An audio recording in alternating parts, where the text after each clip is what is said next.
Today we're in Wrexham, Wales in the UK, where Sharp has been producing crystalline solar modules for the European market since 2004.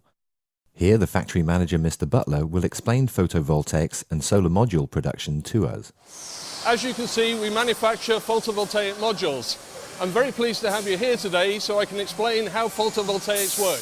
And he's the right one for this. With 500 employees, he manufactures 4,000 solar modules a day, equivalent to 220 megawatts per year.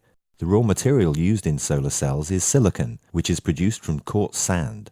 By heating quartz in a carbon arc furnace, the carbon at high temperatures will combine with the oxygen in the material and leave silicon remaining in the vat. From that material, we need to produce a silicon rod so we can slice it and shape our cells. When sunlight falls on the solar power modules, they convert the light into electrical power.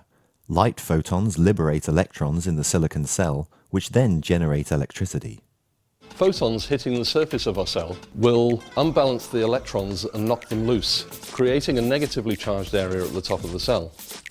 This will travel through the cell, and by connections on either side of the cell, we can produce an electric circuit.